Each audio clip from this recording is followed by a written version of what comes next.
From complexity to simplicity, we have made maths easy. Welcome to Philemathics series. Subscribe now and let's make mathematics an exciting journey together. The population of a town increases by 2% every year.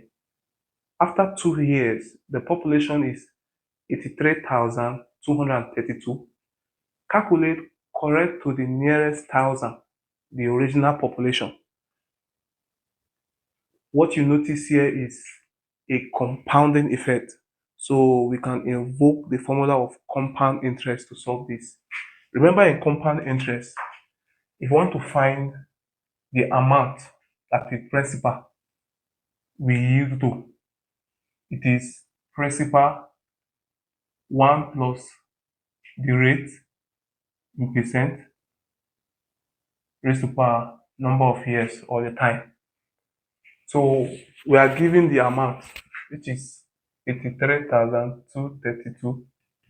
The principal is what we are looking for, which is the initial original population. 1 plus rate in percentage is 2/100, which is 0.02.